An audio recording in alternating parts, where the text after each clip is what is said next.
The morning sun cast long shadows across the cobblestone courtyard of Buckingham Palace as Staff Sergeant Marcus Thompson adjusted his dress blue uniform one final time.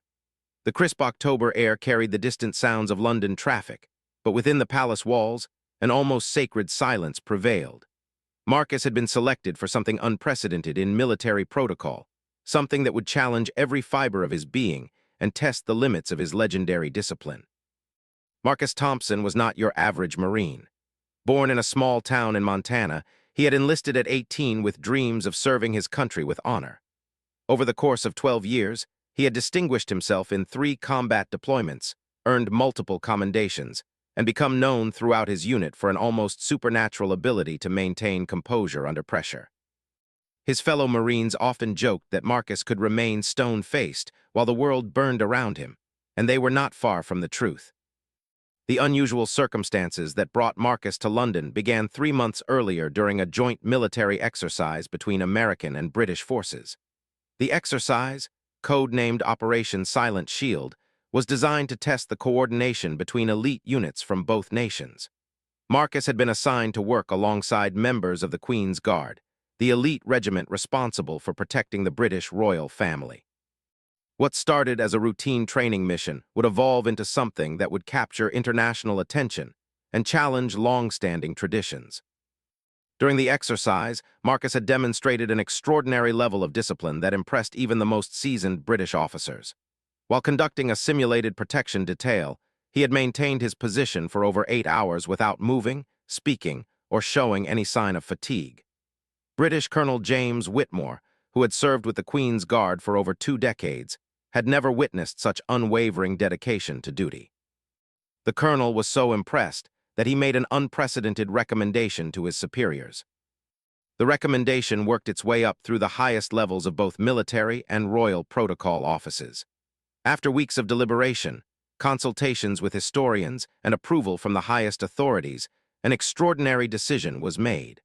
Marcus would be invited to participate in a unique ceremony that had never before included a foreign military member. He would stand guard alongside the Queen's Guard during a special commemoration ceremony, but with a twist that would test both his abilities and the boundaries of international military tradition. The ceremony was planned to honor the historic alliance between Britain and America, particularly focusing on the sacrifices made by both nations during World War II. It would take place in the palace courtyard, witnessed by dignitaries, military officials, and select members of the international press. The event itself was significant, but what made it truly extraordinary was the specific challenge that Marcus would face. As Marcus stood in his assigned position that morning, he reflected on the briefing he had received the previous day. The rules were simple yet daunting. He would need to maintain absolute silence and stillness for a period of 4 hours, regardless of what happened around him. This was not unusual for a Marine, but the circumstances would be unlike anything he had ever experienced. The Queen's Guard members were trained to ignore distractions, but the distractions Marcus would face were designed to be far more challenging than anything the British Guards typically encountered. The planners of the ceremony had decided to incorporate elements that would test not just Marcus's physical discipline, but his emotional and psychological resilience as well. Throughout the 4-hour period, various scenarios would unfold around him. Some would be designed to evoke powerful emotions, others to create physical discomfort or distraction. The goal was not to humiliate or defeat him, but to demonstrate the incredible level of training and discipline that modern military personnel possessed. Colonel Whitmore had explained to Marcus that this ceremony would serve multiple purposes. It would honor the long-standing military alliance between their nations, showcase the professionalism of both military forces, and create a powerful symbol of international cooperation. However, the colonel had also been honest about the challenges. The scenarios planned for the ceremony were based on real situations that guards and soldiers might face, but they would be intensified and concentrated into a short time frame. Marcus had spent the previous evening in quiet preparation. He practiced meditation techniques he had learned during his military training, reviewed mental exercises for maintaining focus, and prepared himself physically for the demands ahead. He knew that his performance would not just reflect on him personally, but on the United States Marine Corps and his country as a whole. The weight of that responsibility was significant, but it was also motivating. The international press had gotten wind of the unusual ceremony, and speculation was rampant about what exactly would take place. Some reporters suggested it would be a simple ceremonial guard duty, while others hinted at more challenging elements. The military officials organizing the event had remained deliberately vague about the details, adding an element of mystery that had captured public attention far beyond military circles. As the morning progressed, Marcus could see preparations taking place around the courtyard. Technical crews were setting up cameras and audio equipment, while military personnel conducted final checks on various elements of the ceremony. The Queen's Guard members who would stand alongside him arrived and took their positions with the precision and ceremony that had made them famous worldwide. Captain Sarah Wellington, who had been assigned as Marcus's British military liaison, approached him with final instructions. She had been impressed by Marcus's professionalism throughout the preparation process and had developed a genuine respect for his dedication. She explained that the ceremony would begin in 30 minutes and that once it started, no communication would be possible until it concluded. The anticipation was building not just among the participants, but among the gathered witnesses as well. Military officials from both nations were present, along with historians who would document this unprecedented event. The media representatives were positioned at strategic locations around the courtyard, their cameras ready to capture every moment of what promised to be an extraordinary display of military discipline. Marcus took his final position as the ceremony prepared to begin. He stood at attention with the perfect posture that had been drilled into him through years of training. His uniform was immaculate, his bearing was confident, and his mind was focused on the task ahead. He had no way of knowing exactly what challenges awaited him, but he was prepared to face whatever came with the honor and dignity that his service and his country deserved. The clock tower above the courtyard chimed 11 times, marking the official beginning of the ceremony. As the final chime faded into the morning air, Marcus Thompson, United States Marine, began what would become one of the most remarkable displays of military discipline ever witnessed. The 4 hours that lay ahead would test every aspect of his training, his character, and his resolve, while hundreds of eyes watched to see how an American Marine would perform under the most challenging circumstances imaginable. The ceremony had officially begun, and there was no turning back. Marcus fixed his gaze straight ahead, his breathing controlled and steady, his mind clear and focused. Whatever came next, he was ready to face it with the quiet strength and unwavering dedication that had defined his military career. The witnesses gathered around the courtyard settled into their positions, knowing they were about to observe something truly exceptional. The morning sun climbed higher in the sky, casting shifting patterns of light and shadow across the ancient stones of the palace courtyard. In this historic setting, where centuries of tradition and ceremony had played out, something entirely new was about to unfold. Marcus Thompson stood ready to write a new chapter in the long history of military excellence and international cooperation, one moment of silent discipline at a time. The stage was set, the participants were in position, and the world was watching. The next 4 hours would determine whether this unprecedented experiment in military tradition would succeed, and whether one American Marine could rise to meet a challenge unlike any other. The silence that filled the courtyard was profound and expectant, broken only by the distant sounds of the city beyond the palace walls. As the ceremony moved into its opening phase, Marcus could feel the weight of history and expectation settling around him like a cloak. This was his moment, his test, his opportunity to demonstrate the values and training that had shaped him as a Marine. Whatever challenges lay ahead in the hours to come, he would meet them with the silent strength and unshakable resolve that defined the very best of military service. The extraordinary ceremony had begun, and Staff Sergeant Marcus Thompson stood ready to face whatever came next with the quiet dignity and unwavering discipline that would soon leave every witness completely stunned by what they were about to observe. The first hour of the ceremony unfolded with deceptive calm. Marcus maintained his position alongside the 2 Queen's Guard members, their iconic red uniforms and bearskin hats creating a striking contrast to his Marine dress blues. The initial phase was designed to establish a baseline, allowing observers to appreciate the fundamental discipline required for ceremonial guard duty. However, those familiar with the planning knew that this peaceful beginning was merely the calm before an unprecedented storm. Colonel Whitmore observed from his position among the senior military officials, noting how naturally Marcus had adapted to the formal British ceremonial style while maintaining his distinctly American military bearing. The Marine's posture was flawless, his gaze steady and forward-focused, his breathing so controlled it was barely perceptible. The British officers present were already impressed, but they knew the real test was yet to come. At exactly 60 minutes into the ceremony, the first planned disruption began. A group of palace staff members started moving heavy equipment across the courtyard, deliberately creating noise and commotion directly in front of the guards. The sound of metal scraping against stone echoed off the palace walls, punctuated by sharp clanging sounds that would normally cause anyone to flinch or glance toward the source. The Queen's Guard members remained motionless, their training evident in their complete lack of reaction. Marcus felt every sound as if it were amplified, but his face remained expressionless. This was familiar territory for him. During his combat deployments, he had learned to filter out distractions while maintaining situational awareness. However, the organizers had studied his military record and psychological profile carefully. They knew that simple noise and commotion would not be enough to break his concentration. The real challenges were yet to come. As the equipment noise faded, a more subtle test began. Palace gardeners appeared with fragrant flowers and began arranging elaborate displays just a few feet in front of the guards. The scents were deliberately chosen for their intensity and emotional associations. The smell of jasmine, roses, and honeysuckle filled the air, designed to evoke memories of home, family, and peaceful times far removed from military duty. For many people, such powerful sensory experiences would trigger involuntary emotional responses, or at least subtle changes in expression. Marcus recognized the psychological nature of this challenge immediately. The scents did trigger memories of his childhood in Montana, of his mother's garden, of quiet Sunday mornings before his military career began.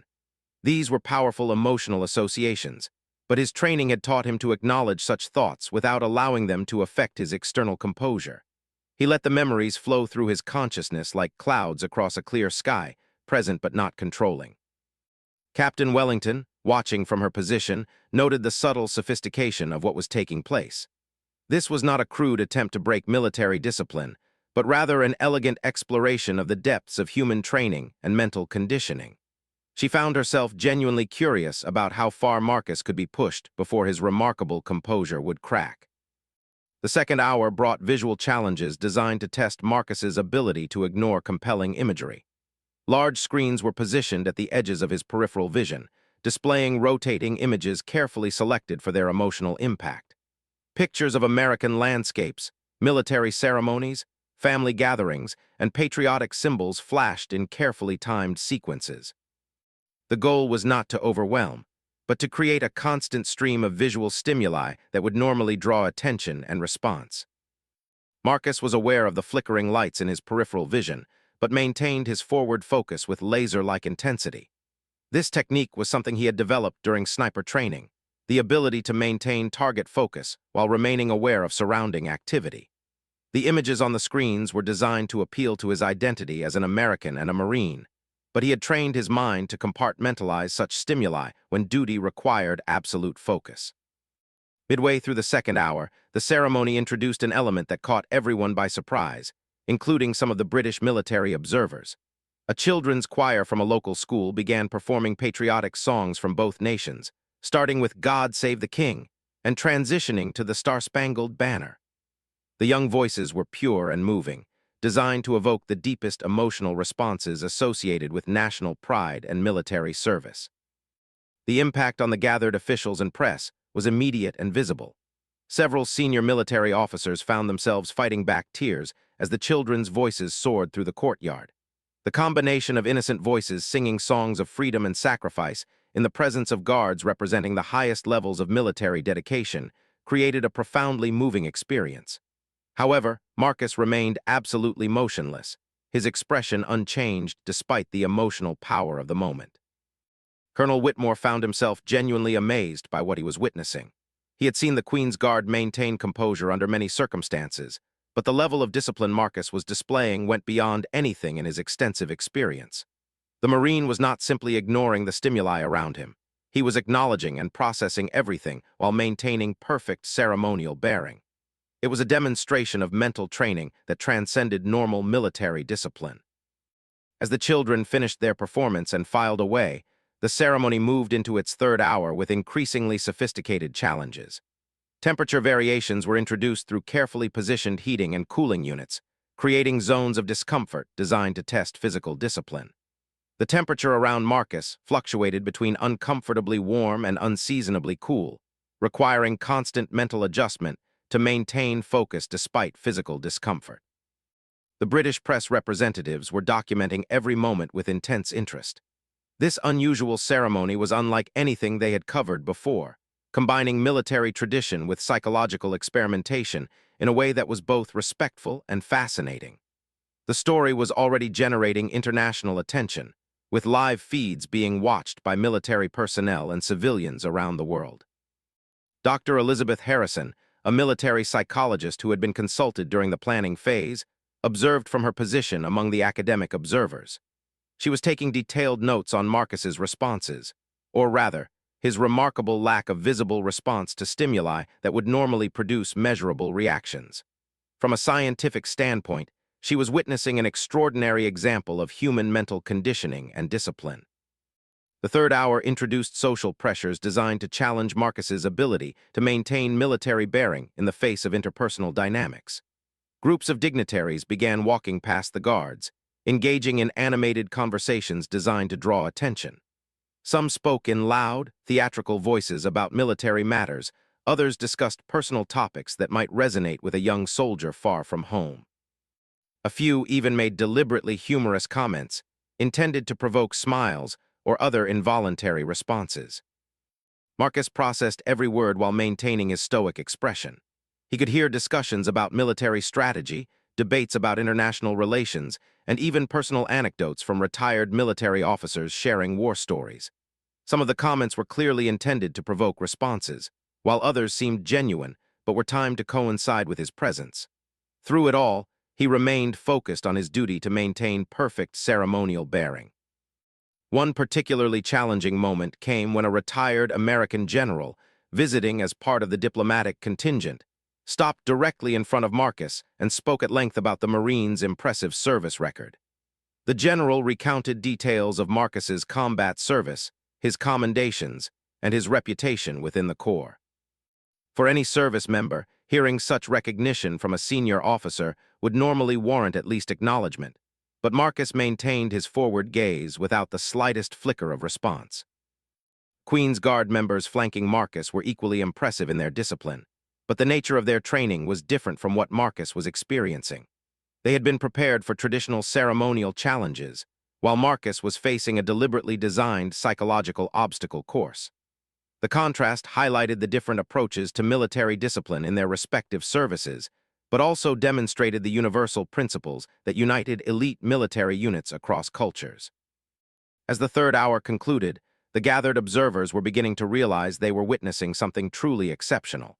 The sustained level of discipline Marcus was displaying was remarkable not just for its duration, but for its consistency in the face of increasingly creative challenges. Military officials from both nations were taking notes, recognizing that this ceremony was providing valuable insights into the limits of human training and mental conditioning. The anticipation for the final hour was building among everyone present. The challenges so far had been impressive, but the organizers had saved their most sophisticated tests for the conclusion of the ceremony. The question on everyone's mind was whether this extraordinary American Marine could maintain his remarkable composure for the full duration, or whether the final challenges would finally reveal the limits of even the most exceptional military discipline. The stage was set for the most demanding portion of an already unprecedented ceremony, and Marcus Thompson stood ready to face whatever came next with the same quiet strength that had carried him through the first 3 hours of this remarkable test of military excellence.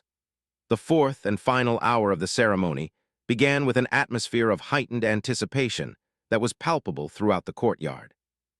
Every observer, from senior military officials to international press representatives, understood they were about to witness the culmination of an unprecedented test of military discipline. The challenges planned for this final phase had been designed to push the boundaries of human endurance and mental conditioning in ways that had never been attempted in a formal military ceremony. Colonel Whitmore received a subtle signal from the ceremony coordinator, indicating that the final phase was about to begin. The challenges Marcus had faced over the previous 3 hours had been impressive, but they were merely preparation for what was to come. The organizers had deliberately saved their most sophisticated and emotionally challenging tests for this final hour, knowing that fatigue and mental strain would make Marcus more vulnerable to breaking his remarkable composure. The first element of the final hour was designed to test Marcus's response to personal connections and emotional triggers. A surprise element had been arranged without his knowledge, something that would challenge his discipline in ways that no amount of training could fully prepare him for. Unknown to Marcus, military officials had contacted his family in Montana and arranged for them to participate in the ceremony via live video connection. Large screens were positioned directly in his line of sight, and suddenly the face of his mother appeared, looking directly at him with pride and love evident in her expression. She began speaking about how proud she was of his service, how much she missed him, and how she watched news coverage of his military achievements with tears of joy. Her voice carried across the courtyard with crystal clarity, designed to reach not just Marcus but every person present. The emotional impact on the gathered observers was immediate and profound. Several military officials found themselves visibly moved by the genuine love and pride in the mother's voice. The personal nature of her message, delivered in front of hundreds of strangers, created an intimately powerful moment that transcended the formal military setting. However, Marcus maintained his forward gaze and expressionless bearing, though those watching most closely noted the slightest tension in his jaw muscles. Following his mother's message, his father appeared on screen, a former soldier himself who understood the significance of what his son was accomplishing. The elder Thompson spoke with quiet dignity about military service, sacrifice, and the honor of wearing the uniform. His words were carefully chosen, speaking not just to Marcus, but to the broader themes of duty and dedication that the ceremony was designed to celebrate. The father's obvious pride in his son's achievements was evident to everyone present, creating another deeply emotional moment in an already challenging test. Dr. Harrison, the military psychologist, noted Marcus's responses with professional fascination. While his external composure remained perfect, she could detect subtle physiological changes that indicated he was processing the emotional content of his family's messages. His breathing remained controlled but had deepened slightly, and there were microscopic changes in his muscle tension that suggested he was working harder to maintain his discipline. These were normal human responses to powerful emotional stimuli, making his continued composure all the more remarkable. The family portion of the challenge concluded with a message from his younger sister, who had followed his military career with admiration and had recently enlisted in the army herself. She spoke about how his example had inspired her own decision to serve, and how proud she was to follow in his footsteps. Her voice carried the enthusiasm of youth combined with genuine respect for her brother's achievements, creating another layer of emotional complexity to an already challenging situation. As the family messages ended, the ceremony moved into its most psychologically sophisticated phase. The organizers had arranged for a series of scenarios designed to test Marcus's response to perceived threats and emergencies, situations that would normally trigger protective instincts and immediate action from any trained soldier. These scenarios would unfold around him while he was required to maintain his ceremonial position, creating an almost impossible conflict between his training to respond and his duty to remain motionless. The first scenario involved the staged arrival of emergency services in the courtyard. Fire trucks and ambulances appeared with sirens wailing and emergency lights flashing, creating the appearance of a genuine crisis. Emergency personnel began running across the courtyard, shouting commands and appearing to respond to a serious incident. The scenario was designed to trigger Marcus's instincts as a protector and first responder, natural reactions that had been reinforced by years of military training. Marcus recognized the scenario as staged almost immediately, but the recognition did not diminish the challenge it presented.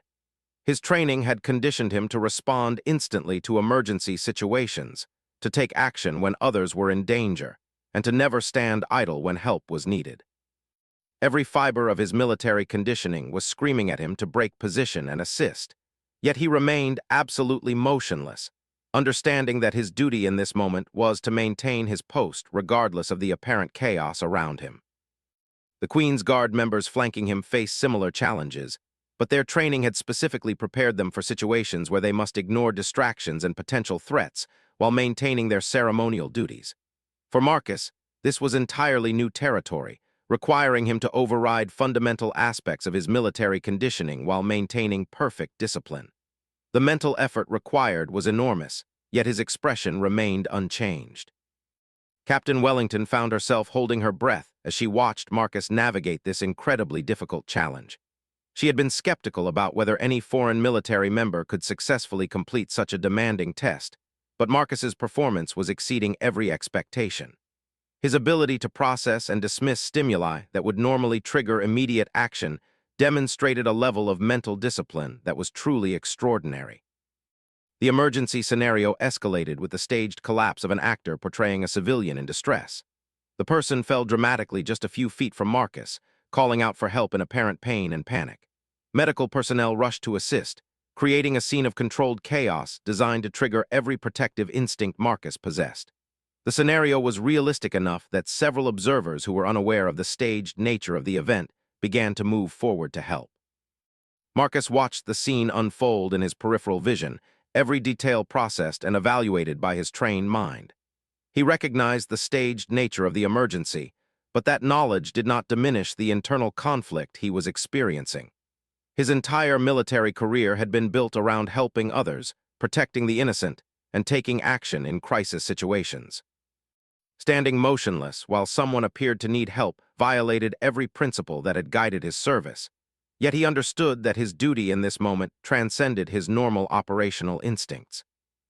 The scenario concluded with the emergency responders successfully treating the victim and removing them from the scene, but the psychological impact had achieved its intended effect. Marcus had been forced to confront and overcome one of the most fundamental conflicts a military professional could face: the choice between immediate action and absolute obedience to orders. His successful navigation of this challenge without breaking character demonstrated a level of discipline that impressed even the most experienced military observers present. As the fourth hour moved toward its conclusion, the final challenge was introduced with a solemnity that indicated its special significance. A military honor guard from both nations entered the courtyard carrying the folded flags of fallen service members, representing those who had made the ultimate sacrifice in service to their countries. The flags were presented in a ceremonial sequence designed to honor the memory of those who had died in service, while testing Marcus's emotional response to the most sacred symbols of military sacrifice. The presentation was conducted with perfect military precision, but the emotional weight of the moment was overwhelming for everyone present. The flags represented real individuals who had died in service, and their presence transformed the courtyard into a space of profound remembrance and respect. For Marcus, whose own military service had included the loss of close friends and fellow Marines, the emotional challenge was more intense than anything he had faced during the previous hours. The honor guard moved through their ceremonial duties with dignity and precision, each flag representing a story of service and sacrifice that resonated deeply with every military member present. The silence in the courtyard was absolute except for the measured steps of the honor guard and the distant sounds of the city beyond the palace walls. The weight of history and sacrifice filled the space, creating a moment of transcendent meaning that went far beyond the original scope of the ceremony. Marcus felt the full emotional impact of the flag presentation, his mind filled with memories of fallen comrades and the profound responsibility that came with surviving when others had not. These were the deepest and most sacred aspects of military service, the bonds forged in combat and the losses that shaped every survivor's understanding of duty and sacrifice. Yet through it all, he maintained his position with unwavering discipline, honoring the memory of the fallen through his own dedication to duty. As the final minutes of the ceremony approached, every person in the courtyard understood they had witnessed something truly extraordinary. Marcus Thompson had faced 4 hours of increasingly sophisticated challenges designed to test every aspect of human discipline and military conditioning. His performance had exceeded every expectation and demonstrated levels of mental strength and emotional control that redefined what was possible through training and dedication. The clock tower prepared to chime 4 times, marking the official end of the ceremony, but the impact of what had transpired would resonate far beyond this single afternoon in the palace courtyard. The final moments of this unprecedented test were at hand. The final minutes of the ceremony arrived with a tension that was almost electric in its intensity. As the clock tower prepared to mark the completion of 4 hours of unprecedented military discipline, every person in the courtyard understood they were witnessing the conclusion of something that would be remembered and discussed for generations. Marcus Thompson had endured challenges that pushed the boundaries of human mental conditioning, and now the ultimate test of his remarkable composure was at hand. Colonel Whitmore glanced at his watch, and then at the stoic figure of the American Marine who had exceeded every expectation over the past hours.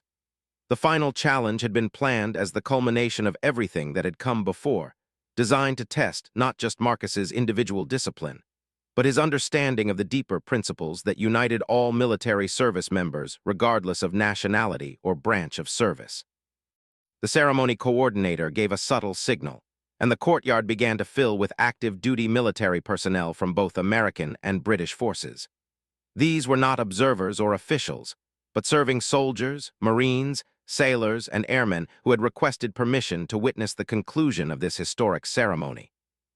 They filed in quietly, forming ranks around the perimeter of the courtyard, their presence transforming the space into something resembling a formation of the finest military representatives from both nations. Among the assembled service members were individuals who had served alongside Marcus in various capacities throughout his career. Fellow Marines from his unit, soldiers he had worked with during joint operations, and even some of the British military personnel from the original exercise that had led to this ceremony. Their presence added a layer of personal significance that elevated the moment beyond a formal protocol test into something approaching a celebration of military brotherhood. The sight of his fellow service members had a profound impact on Marcus, though his external composure remained perfect. These were the people who truly understood the significance of what he was accomplishing, the individuals who could appreciate the level of discipline and mental strength required to endure 4 hours of intense psychological and emotional challenges. Their presence honored not just his individual achievement, but the broader principles of military excellence that they all served. Captain Wellington felt a profound sense of respect as she watched Marcus maintain his bearing in the face of this new emotional challenge. The presence of his peers and colleagues created a different kind of pressure than the previous tests. Where family connections had challenged his personal emotions and staged emergencies had tested his professional instincts, the gathering of his military family represented something deeper, the bonds of shared service and mutual respect that formed the foundation of military culture. Dr. Harrison noted the subtle changes in Marcus's physiological responses as he processed the arrival of his fellow service members. His breathing remained controlled, but there was a slight elevation in his heart rate that suggested he was deeply moved by their presence. The fact that he continued to maintain perfect ceremonial bearing while experiencing such powerful emotions demonstrated a level of mental discipline that was truly extraordinary from a psychological perspective. The assembled service members stood at attention in their respective formations, creating a living display of military precision and unity. Their silence was profound and respectful, broken only by the measured breathing of hundreds of disciplined individuals and the distant sounds of London beyond the palace walls. The visual impact of so many uniformed personnel gathered in support of one Marine's demonstration of excellence was overwhelming for many of the civilian observers present. As the final minutes ticked away, a series of military bands from both nations positioned themselves around the courtyard and began playing a medley of military hymns and patriotic songs. The music started softly, but gradually built in volume and complexity, creating a stirring soundtrack to the conclusion of this extraordinary ceremony.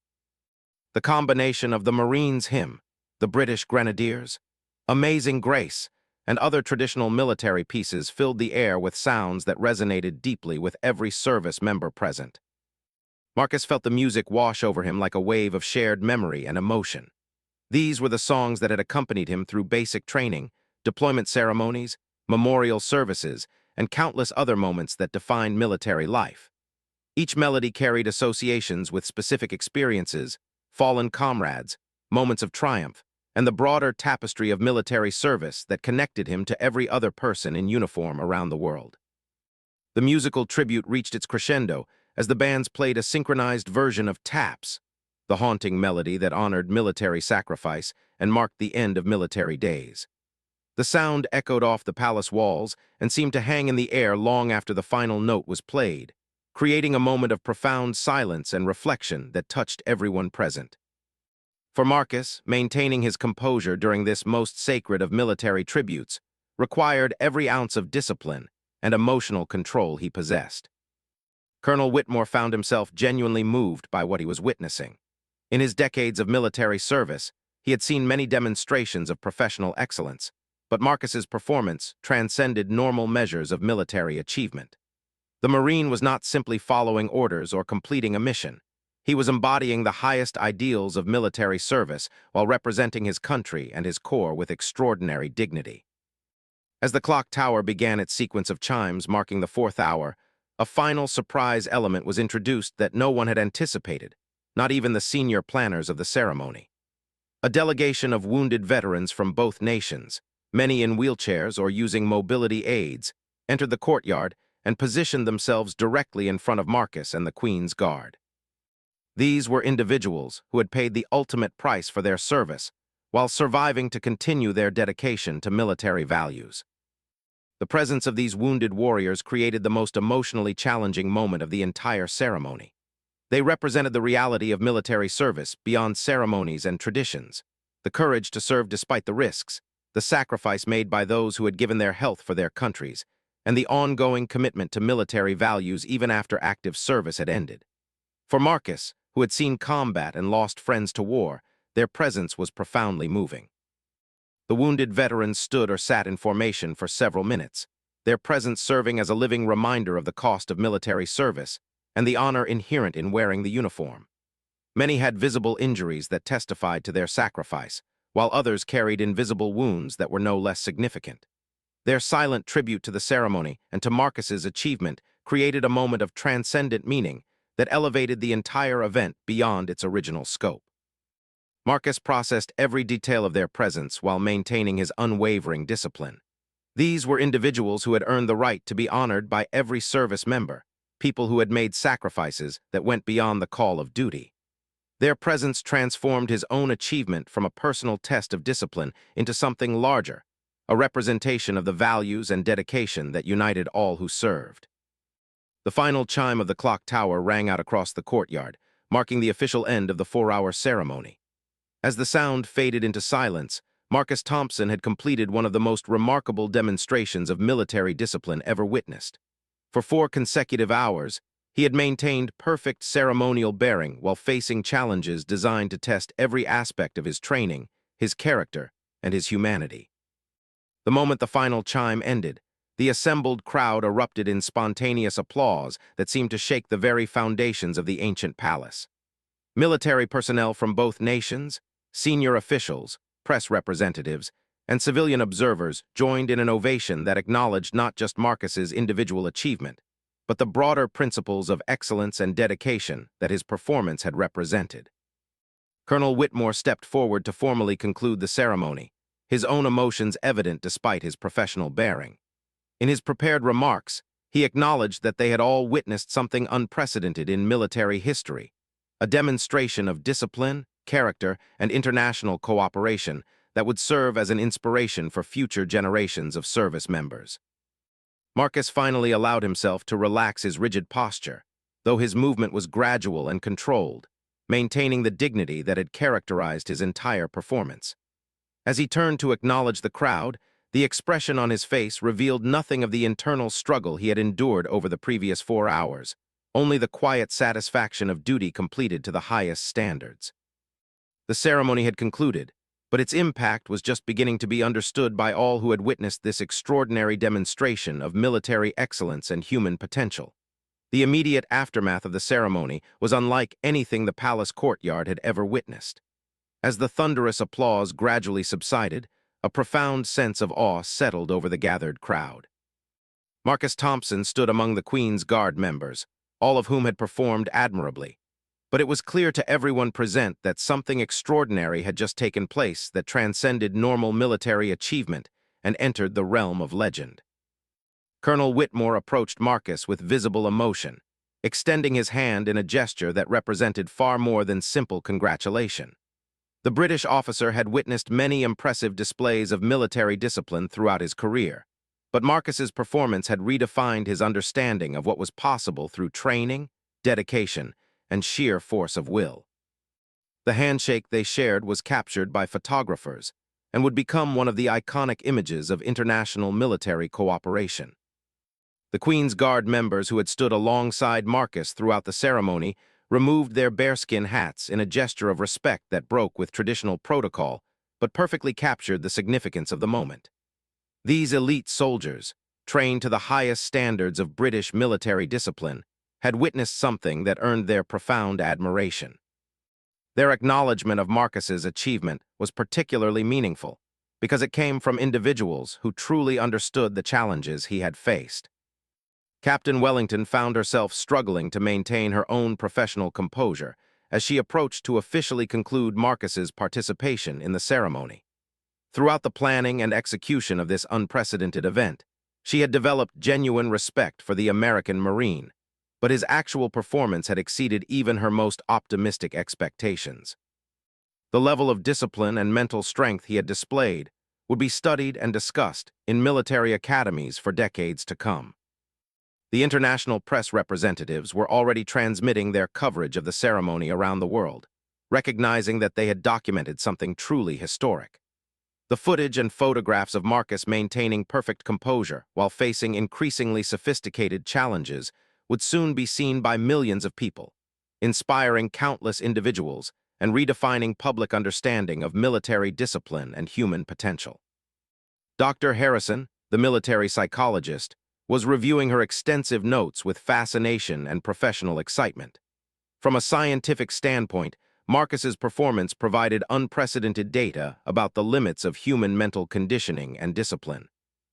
His ability to maintain external composure while processing intense emotional and psychological stimuli would contribute significantly to understanding how military training could develop such extraordinary levels of mental strength. The wounded veterans who had participated in the final moments of the ceremony approached Marcus with expressions of deep respect and gratitude. For these individuals, who had made profound sacrifices in military service, Marcus's achievement represented something more than personal accomplishment. It was a demonstration of the values and dedication that made their own sacrifices meaningful. Their presence had created the most emotionally challenging moment of the entire ceremony, and Marcus's ability to maintain his bearing in their presence had honored their service in the most profound way possible. As the formal elements of the ceremony concluded, military personnel from both nations began approaching Marcus to express their admiration and respect. Fellow Marines, British soldiers, officers from various branches of service, and even senior military officials took the opportunity to personally acknowledge what they had witnessed. Each handshake and word of congratulation reinforced the significance of his achievement and its impact on all who served in uniform. The spontaneous gathering of service members around Marcus created an impromptu reception that illustrated the universal bonds that connected military personnel across national and service boundaries. Language barriers, rank differences, and cultural distinctions seemed to fade in the face of shared appreciation for exceptional military performance. The scene perfectly captured the spirit of international military cooperation that the ceremony had been designed to celebrate. Marcus found himself deeply moved by the response of his fellow service members, though he maintained the humble bearing that had characterized his entire military career.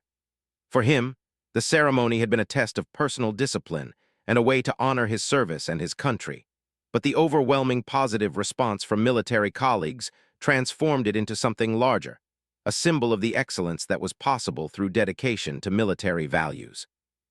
The British royal family, through their official representatives, expressed profound appreciation for Marcus's participation in this historic ceremony. The event had successfully honored the alliance between their nations while showcasing the highest levels of military professionalism from both countries. The ceremonial elements had been flawlessly executed, but it was Marcus's extraordinary performance that had elevated the event into something truly memorable. Colonel Whitmore addressed the assembled crowd with remarks that placed Marcus's achievement in its broader context. He spoke about the long history of military cooperation between Britain and America, the shared values that united their armed forces, and the way individual excellence could inspire broader institutional improvement. His words acknowledged that they had all witnessed something that would become part of military history and folklore.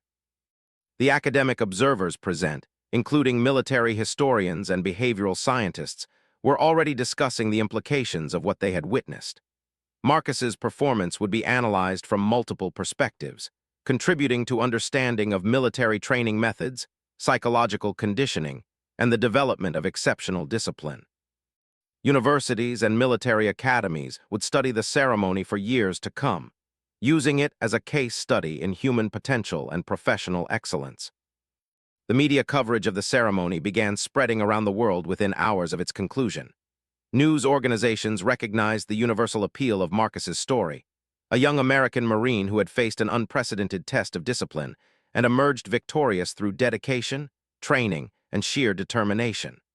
The coverage would inspire countless individuals, both military and civilian, who saw in his achievement proof of what was possible through commitment to excellence. Military social media channels and professional publications quickly picked up the story, sharing footage and analysis of Marcus's performance with service members worldwide. The response was immediate and overwhelming, with thousands of comments expressing admiration, respect, and pride in what one Marine had accomplished. The story became a rallying point for discussions about military standards, training excellence, and the values that defined professional service. In the days following the ceremony, Marcus received communications from military leaders, political officials, and even heads of state expressing congratulations and appreciation for his achievement. The ceremony had accomplished its original goals of honoring international military cooperation and showcasing professional excellence, but Marcus's individual performance had transcended those objectives to become a symbol of human potential and military virtue. The Queen's Guard Regiment officially recognized Marcus's achievement by presenting him with an honorary regimental coin, an unprecedented gesture that acknowledged his successful integration into their ceremonial traditions. The presentation ceremony was private but deeply meaningful, representing acceptance into one of the most elite military traditions in the world. Marcus's own unit, the United States Marine Corps, recognized his achievement through official commendations and by incorporating his story into their training programs and motivational materials. His performance became a standard for excellence that would inspire future generations of Marines and demonstrate the level of discipline that was possible through dedication to core values. The long-term impact of the ceremony extended far beyond the immediate recognition Marcus received. Military training programs in both nations began incorporating elements inspired by the challenges he had faced, using his achievement as a benchmark for developing exceptional discipline and mental strength. The ceremony had demonstrated that the limits of human performance were far beyond what had previously been considered possible. Years later, Marcus Thompson's name would be remembered alongside other legendary figures in military history, not for victories in battle or strategic brilliance, but for a demonstration of human discipline and character that had inspired millions of people around the world. His 4 hours of silent service had proven that excellence was possible through dedication, training, and unwavering commitment to duty. The ceremony had concluded, but its legacy would continue to influence military training, international cooperation, and understanding of human potential for generations to come. Staff Sergeant Marcus Thompson had faced the Royal Guard in silence, and in doing so, had created a story that would be told and retold wherever people gathered to discuss the highest achievements of military service and human character. The witnesses to that extraordinary afternoon in the palace courtyard had indeed been left completely stunned, not just by what they had observed, but by what it revealed about the heights that could be reached through dedication to excellence and service to something greater than oneself. The Marine had faced his ultimate test and emerged not just victorious, but as an inspiration to all who served and all who aspired to greatness in their chosen fields.